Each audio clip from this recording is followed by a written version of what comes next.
What is up? It's your girl Ortizes, and you are now locked in to the Intersection Podcast.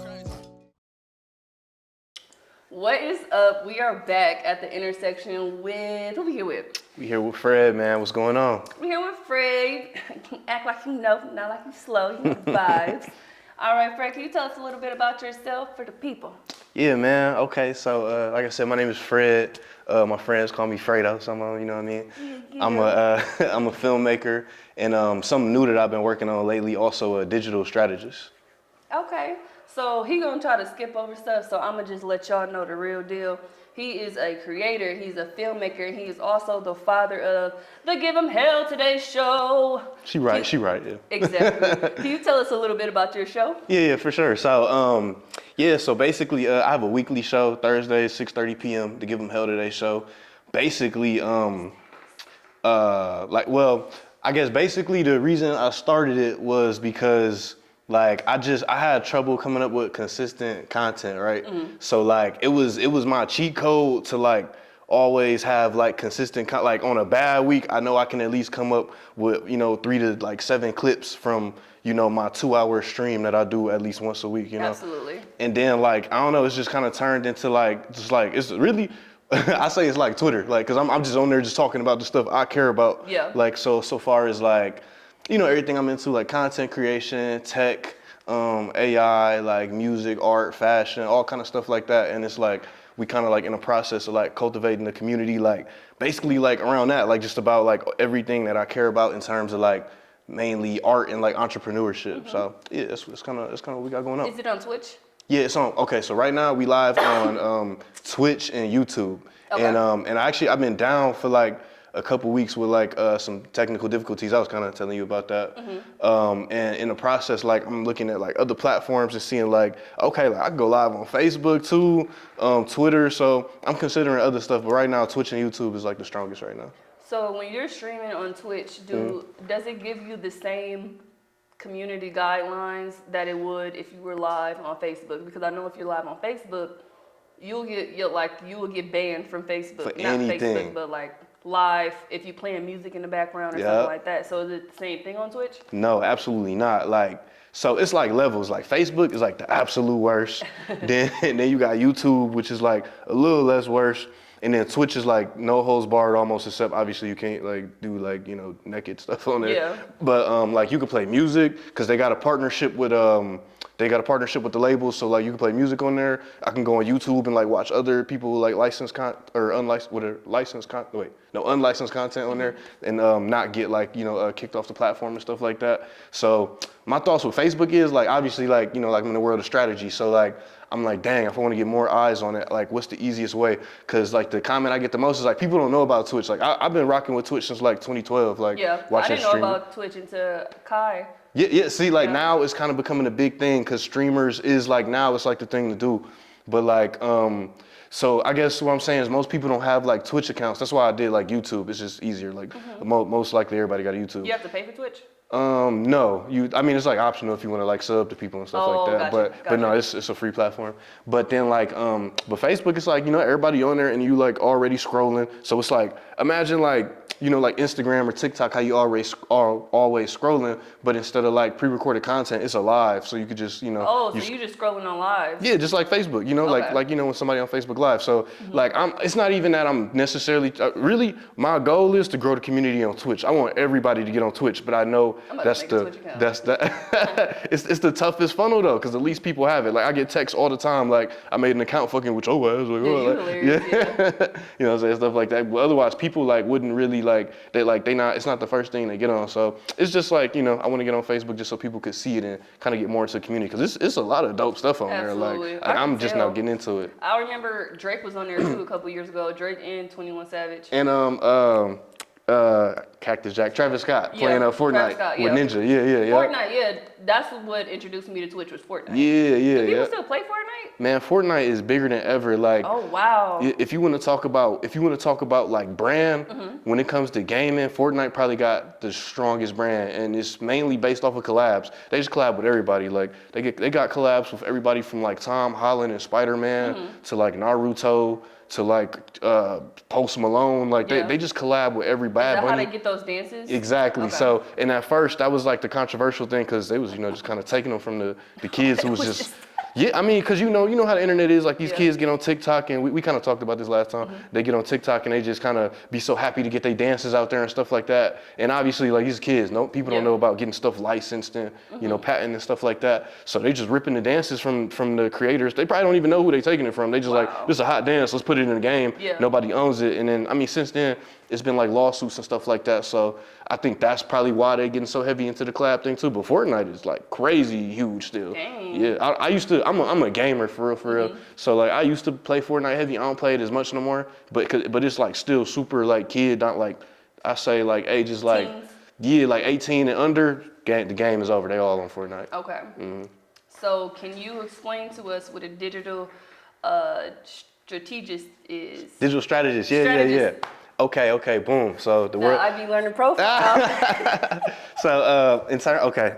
So I'm a filmmaker, and I would consider myself like a hobbyist freelance filmmaker for like the past decade, like, just taking gigs wherever I could, music videos, weddings, event recaps, whatever, and like over time, as I got better, my equipment increased, my skills increased, et cetera, I realized that didn't necessarily mean like the value increased for my clients all the time. And I'm all about the exchange of value, right? So like I said, I'm upgrading equipment, I'm learning more stuff, I'm getting better and faster at what I do. And I would like to get paid more as Absolutely. I increase, As you should. but also like I want, the clients to get the value, like I said too. And like, when I was like kind of more in the realm of like filmmaking and I was so passionate about creating these beautiful images, like equipment and skills and all that stuff matters, right? And I'm not saying it don't, but it's just that I realized like I'm making way better videos that cost way more money, but it's not necessarily moving the needle anymore for my clients. And it's because they don't know what to do with the videos, whether you're an artist, a brand, a business influencer, like whatever, like you got to know what to do with the content. And that's when I dived into the world of strategy. Okay. So, and I recommend any artist, like, whatever your medium is, do that. Like if you want to, increase your value. So I got into the world of like psychology, marketing, distribution, just all that sales, like all that kind of stuff, like to figure out like, okay, like you want a piece of content, but a lot of times people like, they don't really have like identity with their brands. They just think like, oh, he make cool videos, I want a cool video from him. But now it's like now the, I guess the role that I insert myself in now is more so like, hey, like what's the goal? Like what's the target demographic? What type of content best connects with them? Because it might not be video. So like now I'm in the world of other content too. So like I do like, copyright, no pun intended, like newsletters, blogs, stuff like that too, as well as like, graphics, overlays, assets, like just all different types of content. So that's kind of how I got into the world of strategy, basically just trying to provide more value and make sure like people are like getting guaranteed like whatever the goal is. If you want more products sold, more money made, more eyes on your brand, more RSVPs to your lounge, like whatever the specific goal is, not just, hey, Fred, make me a video, Yeah, because what is this doing for you first, and what is it doing for me? Because if you just doing the same thing, I feel like as a creator, you have to have integrity too. Because if you just keep doing the same thing over again and you're just in this one niche of work, I feel like you're not growing, which means you're not going to get any better. 100%. You're just going to keep, like, let's say you're a photographer, you keep taking the same kind of pictures in the same area. You're not going to get any better because you're only going to be comfortable doing this one thing. Right. So and I that's, really get it. That's beautiful if like, I don't know, if you had the best marketing in the world or like whatever you just known or whatever, because maybe like, because maybe you do take the same pictures, maybe you take the same, like food type overhead shot pictures or whatever. So now everybody who knows, hey, I want the best food photographer, I'll go to them or whatever. But it wasn't necessarily like that for me. And like, I'm very, much still into the world of like cinematography and filmmaking. But if I'm being honest, like a long time ago, I lost the desire to be like the best filmmaker or the best cinematographer. Like the things that like matter the most to me is like legacy and value. And like, so the things that matter most with like my business and what I'm trying to provide is like, man, I want people to really go like, damn, he changed the trajectory of my business. I had no clue what I was doing. I'm just putting out random stuff and trying to sell shit and not offering no real value. But like Keith Lee. Bingo. Yeah, exactly. There you go. Keith Lee. You know what I'm saying? Shout out to Keith Lee. I ain't got no food, but. Yeah. So, with all of that being said, how do you balance your personal life and your work life? Man, so I actually don't believe in balance at all. Me either.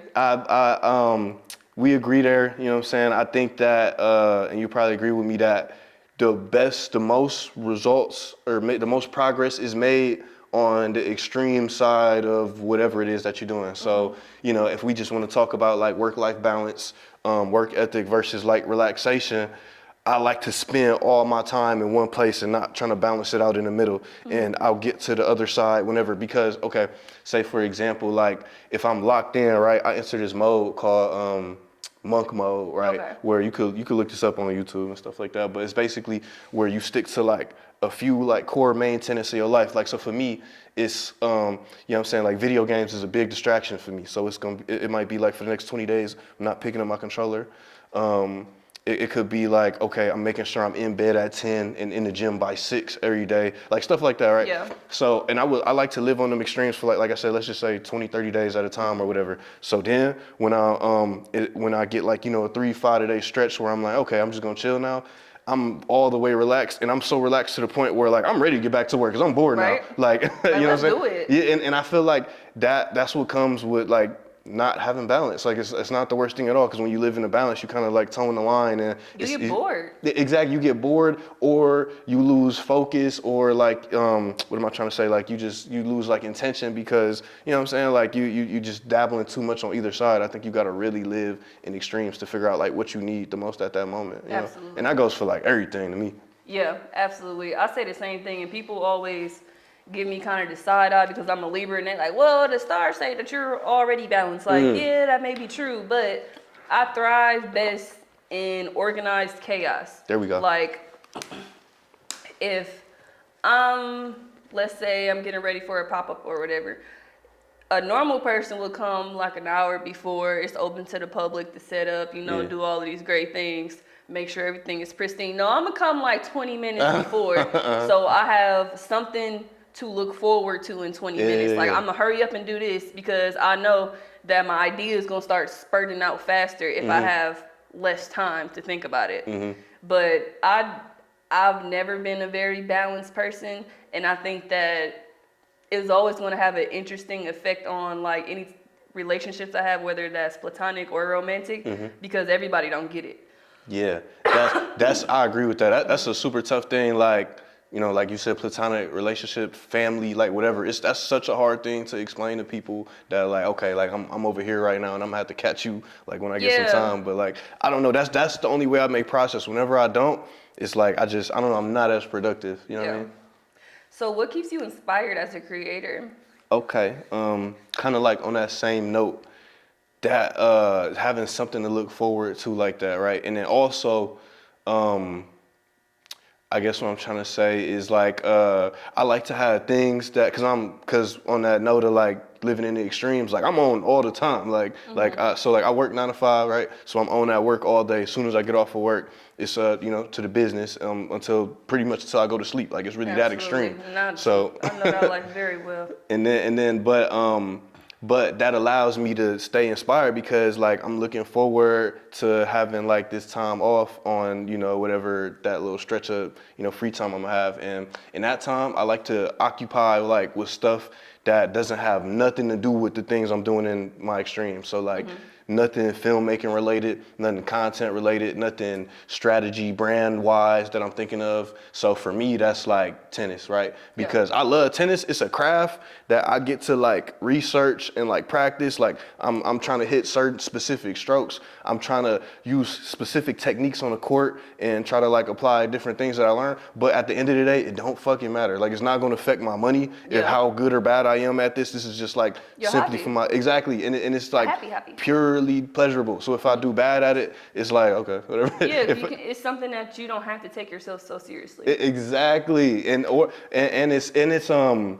It's what am I trying to say? I guess because like even in the other way too, like because when things do go good, it's like a good exercise. Like I went crazy. I had a crazy game last weekend, and I'm like, it's not like it matters. This ain't going on YouTube. Ain't nobody gonna see. It's like my friends ain't gonna know about it. It's just some random dude at the court. Like, I just bust his ass, and it's like ain't nobody even gonna know about it. But it's like it's kind of gratifying to like just have something to not care about. So I'm trying to work on a few more things like that. Like I guess video games is kind of like that too, because I do spend a lot of time on the internet, but that's the one time I can get on the internet and just like let my hair down and just chill. It's making you more active in person too, because sometimes we do need to unplug from electronics. There we go. Yeah. Because it's gonna get to a point where that I feel like electronics are really bad for our eyes and really bad for like I feel like we're overstimulated all the time because of how far technology has come so fast. Yeah. Because like there's no research I've looked up yet, and as a journalist, maybe I should have did that before I even made this comment. But I would assume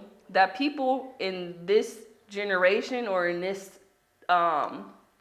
era are more likely to have to wear glasses. Oh, for sure. And more likely to have ADHD. Yeah. And I say that because from like 2000 to 2023, we have advanced so fast in technology. Like we're on the iPhone like 15. Yeah. That's crazy. Right. So you gotta think people prior to the 2000s they didn't really have electronic cell phones. They had them big bulky phones that had the real long antenna. Right. So they didn't have to look at their phone all the time. They had pagers and stuff like that. But I just think that's so interesting how in different eras, it's like humans suffer with something different. Damn. See, that's what I never looked at it like as, because I feel like since we experiencing this, like you hear, especially like from the old people, they always demonize the technology and stuff like that. So I'm just looking at it like tech is just bad and everything before this was, good. But I never thought about that. Yeah, like if you think about it, like everybody kind of did have their own little like thing for their generation. Like they had polio. They have no cure for polio.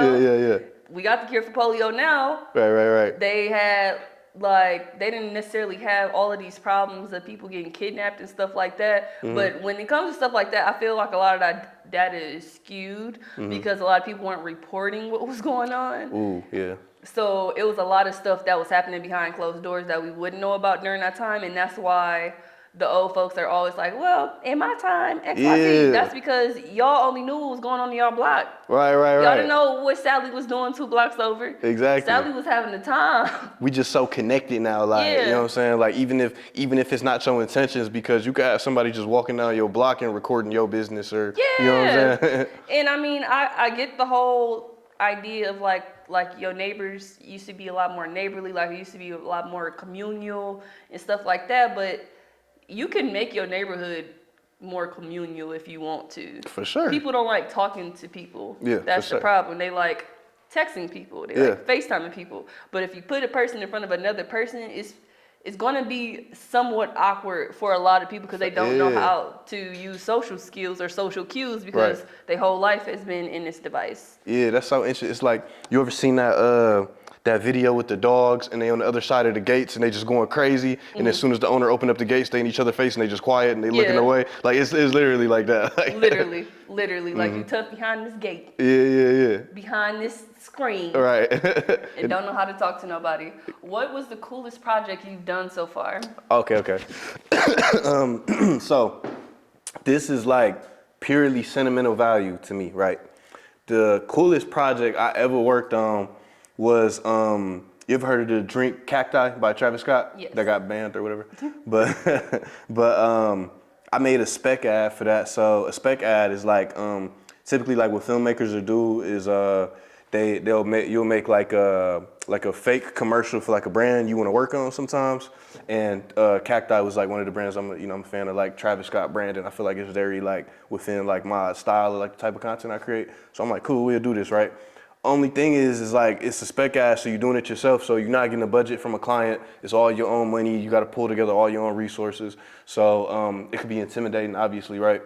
But for this, man, I just called up a few homies, and I had one of them act. I had another one behind the scenes doing some special effects type of stuff. Another dude doing BTS, and it came out beautifully. And yeah, and it was like, and it wasn't the craziest thing I ever worked on in the world or nothing like that, but it meant so much to me to like have like that, I guess that camaraderie with like my real friends, like these dudes who they're not even like creative people really. Like they got like, like maybe they in entrepreneurship, but it's like, more corporate or more like, like they not like, it's not like creative jobs and stuff like that. So to see them like step all the way out their box and like just support me like that meant a lot because like, I see a lot of people like complain about support and stuff like that, and I never really been like that. So when people just show it, it means so much to me. It means the world. Right. It's like I didn't have to ask you, you just wanted to. Exactly. Oh, so cool. Like yeah, like that's just such a good feeling. Yeah. So to have like a few of my homies do that at the same time like meant the world to me. So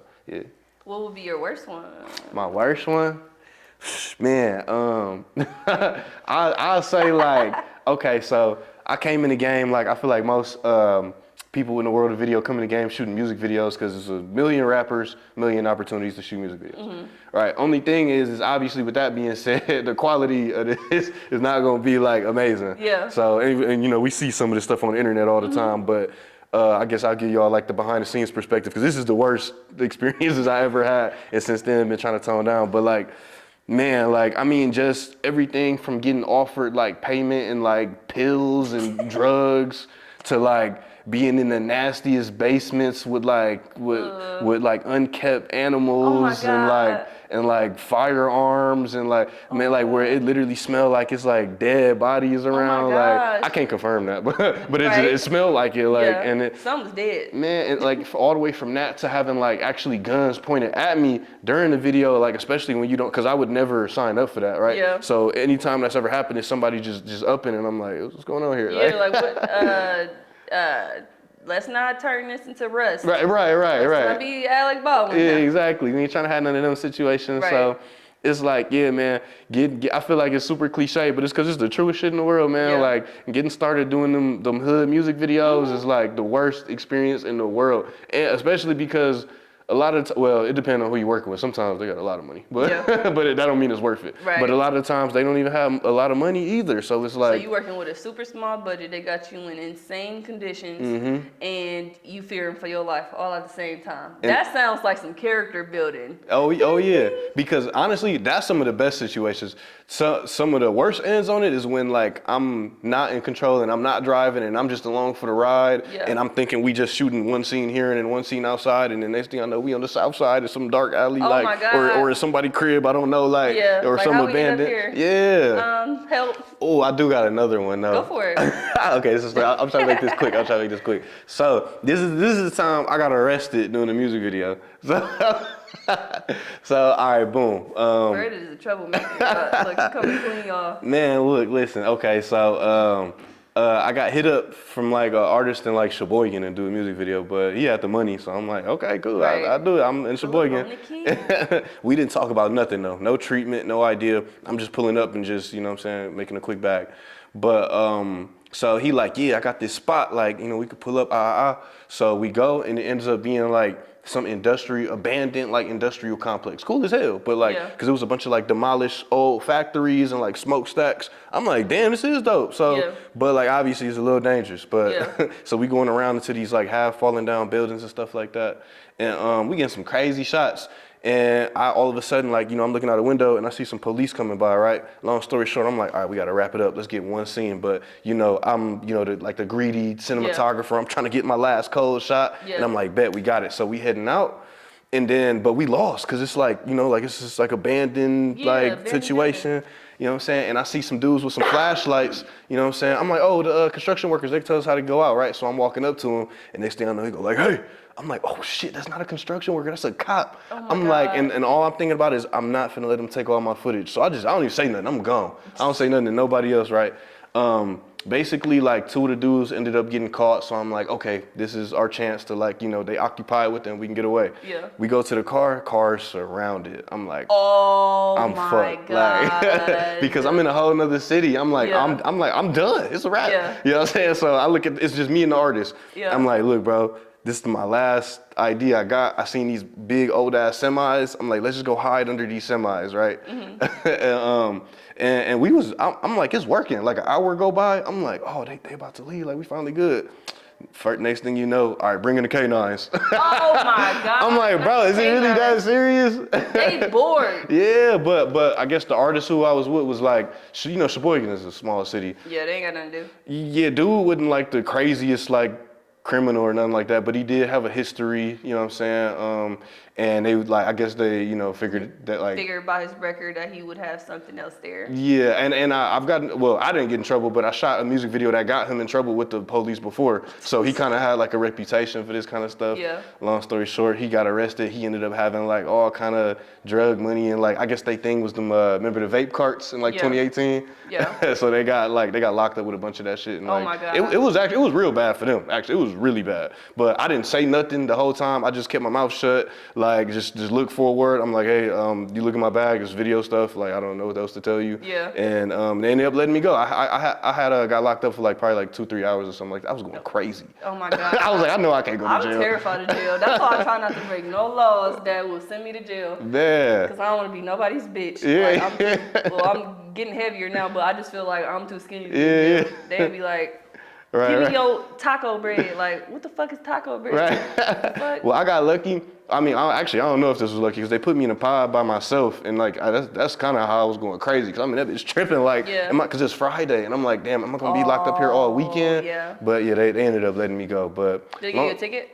No, well, I got a trespassing, but I had got that expunged. Yeah, like the next week they got dropped. Okay. So, but yeah, long story short, the music videos, man, is like I can't really pick one. It's just music videos in general. It's the trenches.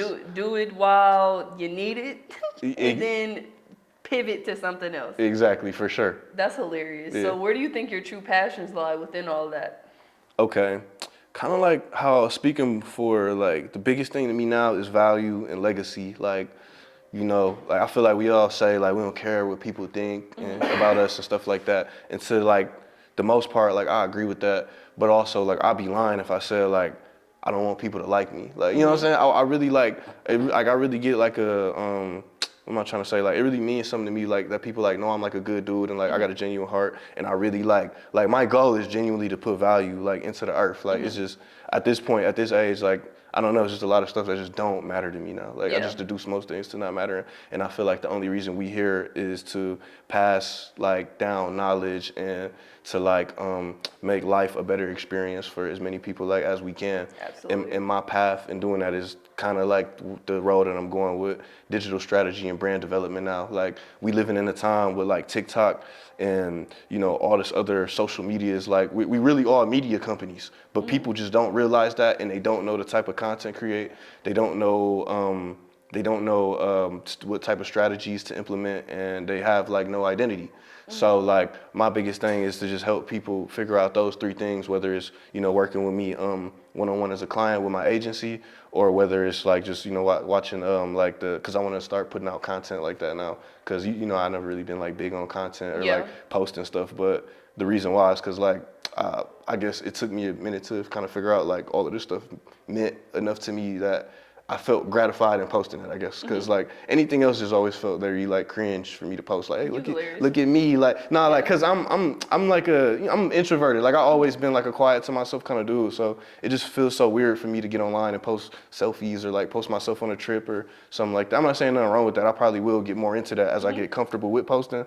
But like that's like my path now. Like that means the most to me is like helping people with their strategies and building brands. Like I said, we all got an opportunity now to like think about it like this. This is how I think about it, right? It's like you could have the worst job in the world. I done had the shittiest jobs, you know what I'm saying?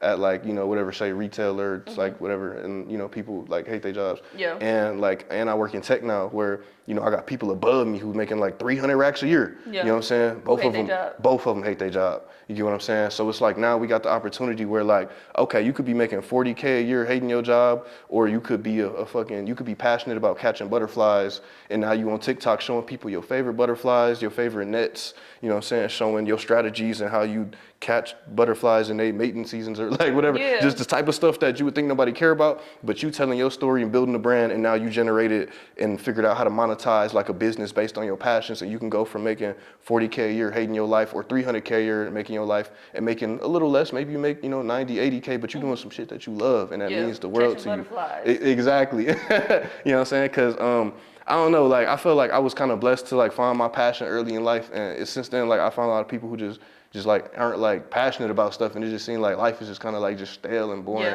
for them. So like I don't think everybody has a purpose either. You don't I know think that so? sounds bad, but I don't. Well, I should say I don't think everybody was born with a very loaded purpose. Yeah. Some people's purpose is just to be here and shake shit up and leave. Yeah. But it's like there's no true like strategic plan on how they were supposed to do it or how it happened. It's just kind of like they were just born, they did what they were supposed to do, and then they just transitioned. Right. And it's like I kind of like, that's kind of like where I find like myself trying to insert myself, because it's like, I don't know, man. It's like I just feel like you should be living in passion and purpose and happiness, and you know what I'm saying. And that's a tough thing, because like I had a conversation with a lot of people. I'm like, we talk about purpose and they have no clue. Yeah. And I'd be like, damn, I had no clue. What the hell you supposed to? You know what I'm saying? Like I just stumbled upon myself. Right. And just found myself one day, and it's like everybody can't find themselves. Yeah. Everybody do not be self-aware at all. At all. But I figure content is a great opportunity to figure that out, man. Like, you know what I'm saying? Absolutely. I told you, like, I feel like all that stuff was kind of cringe, but when I did kind of get to the spot where I was streaming and posting my clips, and I'm like, damn, people care about this shit. People care about Jake Paul, and like, I'm like, damn, this is just the stuff that I just think about when I'm tweeting. Like, and it's like, I want to show people the path to be able to do that consistently and like monetize from it and build like businesses off of this type of stuff, because like I just feel like it's no point in you wasting your life at a job, even if you're making a lot of money, but you hate yourself. You know what I mean? So that's kind of like, it's not a fulfilling life at all. Exactly. And that, if I had to put like a cute bow on it, like I'll probably say like that's what means the most to me now, is like helping people figure out how to live like an interesting, optimal life. Because that's what else we here for. P said, which P is the last guest I had. Yeah. He said the main goal, that if he could just have one wish and everybody just do one thing, he would just wish everybody would be decent. If everybody was just at the minimal decent, we could work. We starting with something. Yeah, like we could. That would be the starting point once we get everybody decent. But until then, it's just gonna be a hard mountain to climb, because people be in it for themselves. People be in it for all the wrong things, but you don't know that until you go through it. But yeah, it's a lot of different perspectives about that, though. I think it's interesting. Yeah. But in regards to that, though, it always boils down to the culture. Yeah. So speaking of culture. Okay. What is culture, and how would you define culture? Yeah. Okay. Dang. Okay. So to me, I say culture is I'm trying to think of for lack of better, like, I guess terminology, it's just like the most like integral parts of like everyday life that connect us as humans. So, art is one, and then probably like if you want to take some branches off of that, fashion, film, entertainment, music, etc. Like that's probably like the forefront of culture, what we think of. But then also obviously you got like food, religion, theory, like philosophy, like that's culture as well. So yeah, I just say it would be like a web of all of those things. Yeah, like it's just like those integral like representations of just like society, and you could break that down to, the culture of this region, the world, the internet, whatever. So why do you think it's important? I think it's important, especially now, because it's sort of like the poster or like the billboard for wherever you're at. So kind of like how I was saying, like you could break it down to regions and you think about Milwaukee culture. It's a few specific things you think about. You think about the certified trapper dance. You think about maybe Cardi glasses. You think about maybe the Bucks, slap music, driving fast, whatever. That's like Milwaukee Dookies, Milwaukee culture. And it's like I said, it's like a billboard. So it kind of like helps people to like connect and identify like with a specific region or like just like I said, integral parts of like a society. Now I feel like it's important because we was talking about being so connected, right? So in a time like now, when you look at like that billboard, like the culture, it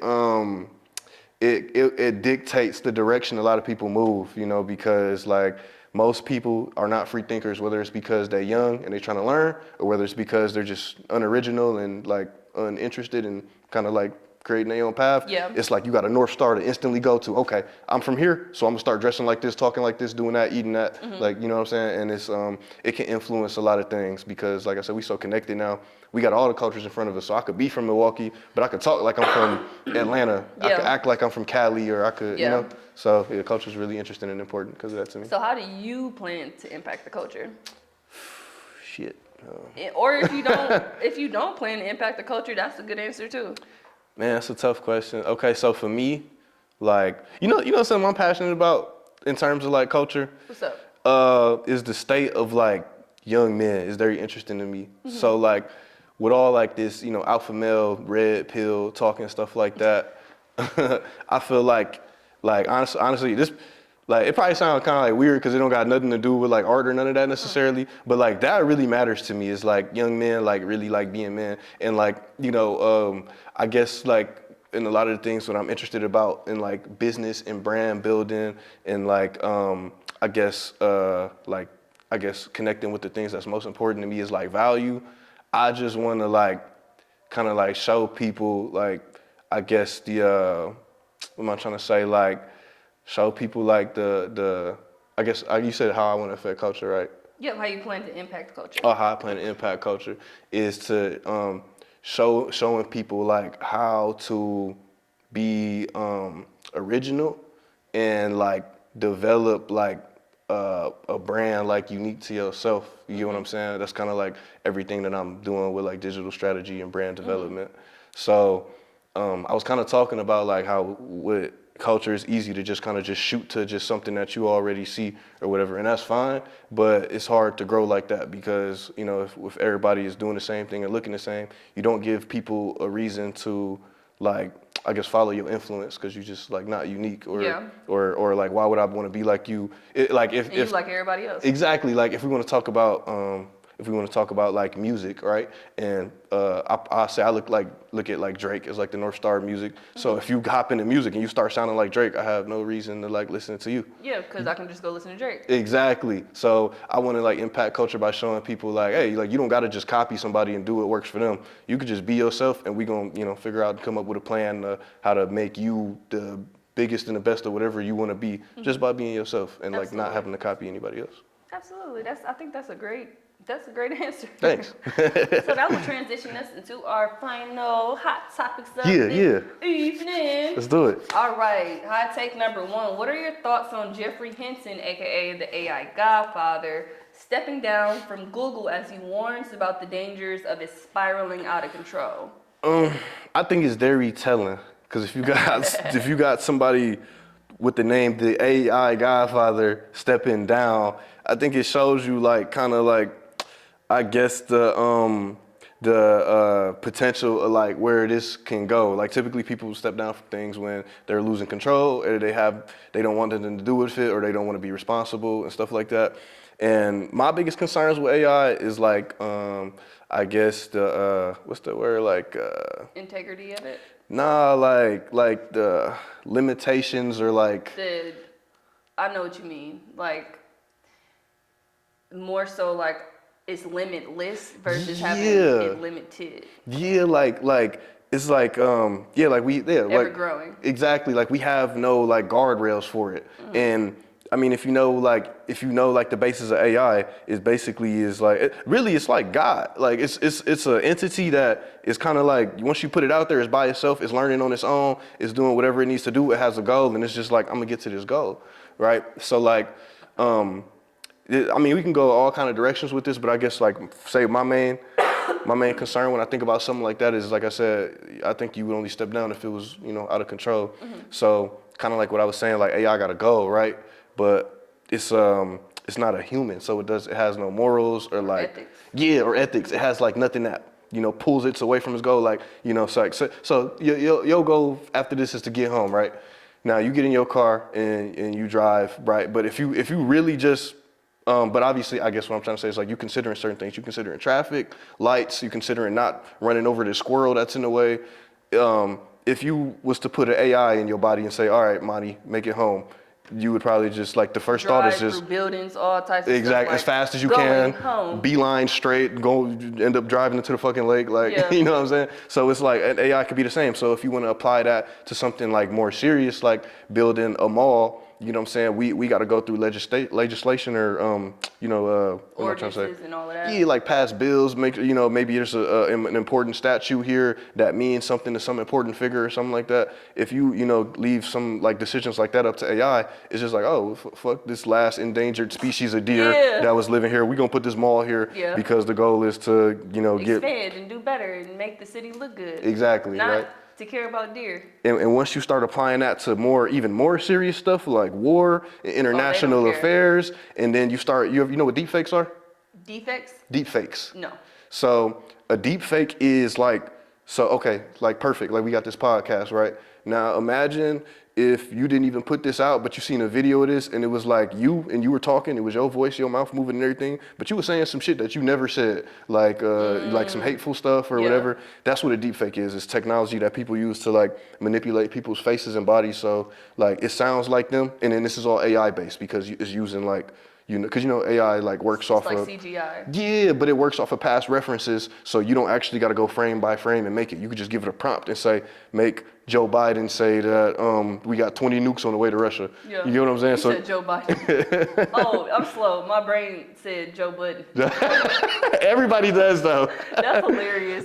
Like, wait, that's not the person. My brain. Yeah, but I mean, like once what I'm saying, we get AI to that point, it's like, cause okay, like I don't know, like let's say you make some AI and you give the goal of it being world peace.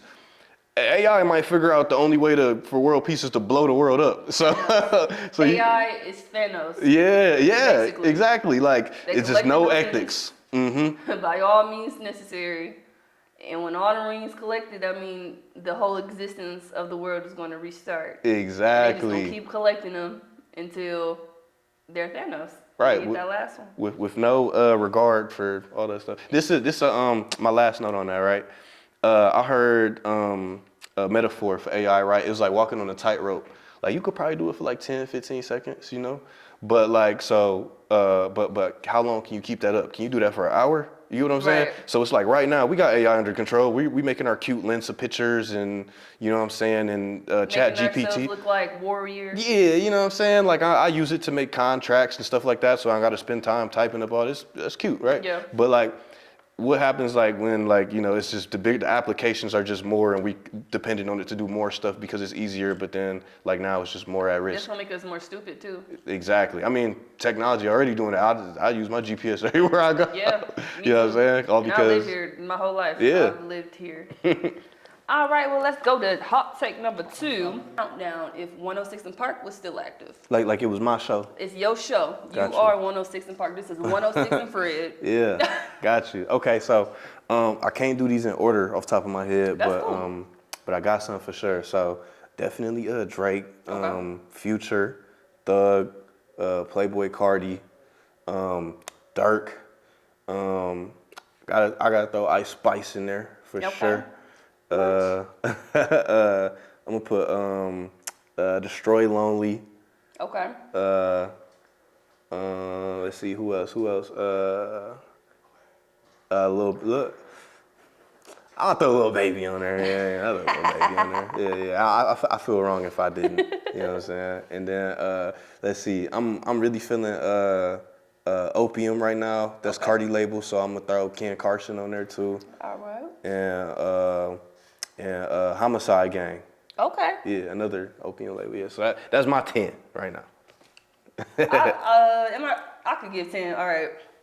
So a lot of them go be kind of similar. Yeah. And again, this is in no order, so let me.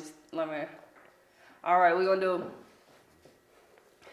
I don't know why I want to say Jack Johnson. That's not.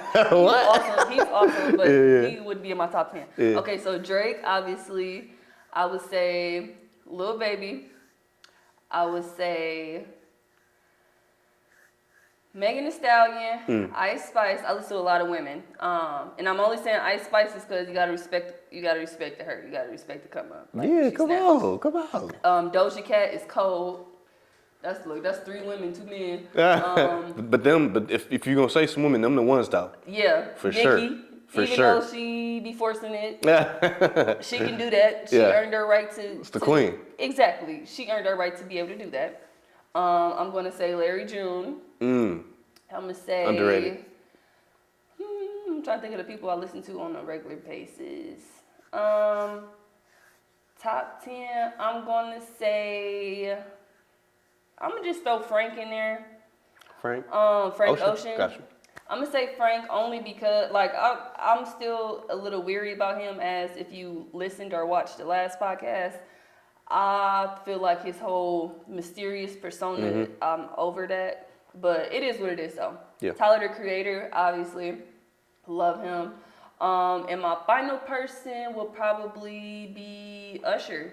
Oh. I think I had to drop the bomb on that one. Because Usher is a part of 3 different generations. Yeah. He is the early 90s, the early 2000s, and all through the 2010s and 20s so far. And he kind of like stayed relevant and on fire through each. Absolutely. Like even now, you've seen like videos of his residency. Absolutely. I want to go so bad, dog. It looked cracking. Man, it looked extra cracking. Usher is that's when it comes to just talent in the industry. Yeah. Like Usher is probably at the top. Like, yeah. I have an honorary mention. If I had to swipe out anybody, it would be Ice Spice for Chris Brown. And I know that sounds like a crazy swipe, right? But Chris is getting real strange, and it's hard for me as a fan to defend him. Yeah. Oh, so, yeah. Like, so we're going to make you 6 men. Yeah. You could be 6 men in lineup, but yeah, that would be my top 10 for the 106 and podcast. I watch that show. I think we'll be we get a lot of views like that. Yeah. Okay. For sure. Good ratings. All right, hot take number 3, the final hot take of the evening? Let's do it. Afternoon. The intersection. Thoughts on a reckless driving solution, cement blocks versus actually tackling the crime. What are your thoughts about that? Because we've had some time now to really see what they're implementing around the city. We've got to see like where they're popping up at. What is that doing to traffic? And things like that. So what are your thoughts regarding that? Man, okay, so like being from here, like this driving stuff is like a genuine concern now. Like every day it's to the point where like you really, if you live in Milwaukee, you really gotta hope you don't get them calls, because like we seeing the craziest stuff. Like I know you just seen the lady who just got 100 years for she killed those people at the intersection. It was like the 3 kids and the 7-month-old. 5 people? Yeah, it was like 4 or 5 people. I can't remember. It was like 3-4 kids and then a baby or something like that. Yeah, it was like a 1-year-old, 2 15-year-olds, a 17-year-old, and a 21-year-old, and I think a 21-year-old, or the driver of the other car, like their dad or something. Yeah. But it was crazy. Like, and she just got a scratch on her face. Right, man. Like you just took out everybody, including the people that was in your car. Took out a whole generation damn near, like man. The whole family is just sick. gone. Yeah. And you going 80 through a red light. Right. Crazy. And it's like, that's like I mean, the summer just started, you know what I'm saying? So this is like the reality of living here. So I feel like if the goal is just to have as least many people die as possible, I feel like, cool, like I get it. It's just that, like it sucks when you a citizen here, you pay taxes, and you kind of feel like the roads is shitty, so you paying taxes and you getting your axles fixed every couple months and stuff like that. My axle broke. What? Well, it's fixed now, but that was on Easter. I pulled up Golly. to my cousin's house. Literally, all of a sudden the car just dropped. Like, oh my gosh. But that's a common thing. I've had Yeah. multiple cars, like just from since high school, I've had multiple cars driving here where I've had all kind of problems like that. A few cars where the axles just drop or just crack in half, or and it happened to plenty of my homies too. And it's just because the streets here, the potholes is crazy. it's so terrible. So it's like it do kind of suck that, you know, that it seems like that's getting neglected and we getting all these things built. But I do feel like the urgency is getting put on the lives, and it's like, if that's what you care about, then I feel like I mean, it's the way maybe it's temporary. Maybe it's temporary. But if I don't care if it's saving 5 more people's lives this summer. That's good enough for me. Right. That's good enough for me. You know what I'm saying? Absolutely. But it's just, I don't know. But it is kind of a wobbler in general because, like, I don't know, man. It's like we gotta, like, obviously, you know, when you think about stuff like this, you think of the root, and I think the most times this is like kids probably that are killing these people. So it's like maybe it's other things to address, like in the city. Like if we're gonna be spending a bunch of money in the city and building Invest in the stuff, youth. exactly. Maybe we should, instead of, well, I ain't gonna say instead of, but Yeah. I mean, if we're putting all this money into building these cement blocks, like let's build some other kind of building or infrastructure or something for kids to like have something to do this summer outside of like what's just been the funnest thing for them this past couple of years, was just stealing cars. Yeah. So Absolutely. Like, I feel people don't. Maybe I shouldn't assume that people don't think of these things. But if I was on the board of any committee that has to do with city commissions or anything like that, the first thing I would have thought of, maybe we need to invest in these kids in automotion. Maybe we need to have things readily available for them to learn how to actually work on cars and fix cars and do shit like that. Because if you can steal a car and you're mechanically inclined to steal these cars with no trace left behind besides a window laying on the ground, that takes some type of talent. Yeah. And while all skill isn't talent, those type of people or those type of skills that can turn into talent, all you have to do is tell that kid, like, well, yeah, what you did was terrible, but you can apply those skills elsewhere and make that a talent. For sure. Like when they had the Kia Boy documentary, which I kind of have a problem with, that guy coming here and making a documentary, because that's how the shit spread all the way across the country, because he was teaching people basically how to steal cars. The first thing in the first 10 minutes of that documentary, the kids telling the guy that they want to be HVAC technicians. Y'all want to be HVAC technicians, but in y'all free time, y'all steal cars. That don't make sense. Right. So it's like there's an interest there. Attack the interest while you have the interest, while they're telling you what their interests are. Right. But I mean, it all boils down to everybody on these boards is over 60 years old and not understanding that the world is changing. And not only the world is changing, they need new blood in these seats. Yeah. They need people with fresh ideas. They need people who are closer to that age so they can get perspective on how to change these things. But that would be my thoughts on it. But this is about you though. Yeah. This is about you. No, I mean, you hit the nail like on the head. Like I don't know, I just feel like I'm mostly on like that point what you were saying about like just kind of giving them the access, because like I mean, if you go up to a 14-year-old and you ask him how to be an HVAC tech, he don't even know, like he ain't gonna know that. Yeah. But obviously they interested in it. Obviously, like maybe they don't want to, you know, get a job and work corporate or stuff like, you know, like the. And corporate ain't for everybody. Exactly, but it's nothing wrong with being an HVAC tech. It's nothing wrong with being an electrical apprentice. There's nothing wrong with that. Or even if you really into for sure, 100%. And like even if like you into like the car stuff, even if you really just like to drive fast that much, right? Like what you were saying, I liked what you said about the automotive thing, you know, and really teaching kids like the ins and outs of cars. Like, you know, do you know how crazy like it is to get into NASCAR? I bet it's crazy as hell because it's only like 12 people driving, right? Because this is the only way you get in is basically if your dad is a fucking billionaire. Because think about how do you practice driving a NASCAR? You know what I'm saying? You got to buy a NASCAR. Yeah. So like that's really the only way them type of dudes get in. So I'm not saying we got to like have NASCAR in Milwaukee or nothing, but like even if you just give kids access to like a shop to work on cars, to tune up cars, to learn how to make cars faster faster, and then take them on an empty track with nothing in the way, so they can just drag race cars or drive fast as they like. You could, like it's safe ways to do this type of stuff. You know what I'm saying? So like I don't know. It's just it definitely. Has to be a much more of an investment on the youth. Like this is the future. You know what I'm saying? You know, like you said, a lot of the people who are involved in making these decisions are super old and tapped out, and aren't like at the very least, they definitely don't know how to talk to kids. Yeah, you know what I'm absolutely saying? not. And kids is not trying to hear them. You saw what old boy was doing on the news, and every time he would get pulled over. Yeah, he's like, I ain't fuck about that shit. Yeah, exactly, bro. Still baseline, still got this car. Y'all ain't gonna do shit. Give me another ticket. And it's cause them type of people is never gonna connect And with that's him. the part of Milwaukee culture. Yeah, for sure. We just don't give a damn here. We gotta get more of a damn here. Right. But I mean, yeah, man. I think that's it. I'm cool with the barriers if it saves lives, but we definitely gotta be focused on the next step, because that's not it. Absolutely. Yeah. Well, there you have it, guys. Yeah. That was. Speaking of cars, we at the intersection. Knew that. We at the intersection with Ortiz's and Fred. hey, and we out. There we go. And that's a real. Yeah. Yes, sir. That was good.